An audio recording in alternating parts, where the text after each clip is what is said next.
जीवनकै घरबाटै भनेको हेर मा मिलेको सिम कहिले मोबाइलमा नहाल्नु हो कि होइन मा तँलाई मैले चिपरका लगेर जाने बेला लगेर गएँ योगेश त गएपछि म पनि जान्छु मान्छे सँगै आउँला भाइर भने आउँदैन मलाई लिएर आयो कि नै भाइर सिममा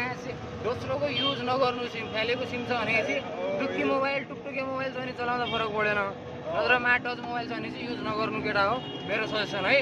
मेरो सजेसन अब सोच्लाउ म त खतरनाक हो मैले युज गरेँ केही हुँदैन भनेर हामी पनि त्यस्तै सोच्थेँ होइन अब 27-28 साल मलाई पनि भइहाल्यो हामीले पनि गरे आउँ नगरे होइन तर त्यो टाइममा मान्छे कमेडी भइदियो कि नै जिपरका भित्र गएर मोबाइल पनि दुःखीकै थियो हुन त तर अर्काको मोबाइल थियो त्यो बेला माया दुःखीमा किनेवाला मोबाइल भयो सिममा सिमको केस रहेछ सिमले गर्दा हामीहरूको गाँड भयो तर थानाबाट म चाहिँ 1 घन्टामा निक्लिएँ हामीहरू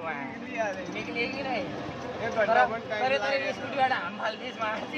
पुलिस स्टेसन भन्ने बित्तिकै कस्तो हाम फालिदियो चिपरका जाँदैछौँ भन्दाखेरि त माथिमा खराब भइदियो घरमा बसेको मान्छे आरामले मैले जाम भने सामान लिएर जाम म सामान खाने चक्करमा थिएँ त्यहाँबाट चाहिँ निक्ल्यो भने मलाई थाहा छ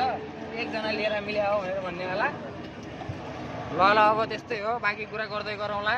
यसो लाइक सब्सक्राइब हान्दियो यार केटा हो वाच टाइम पुगाइदेऊ बस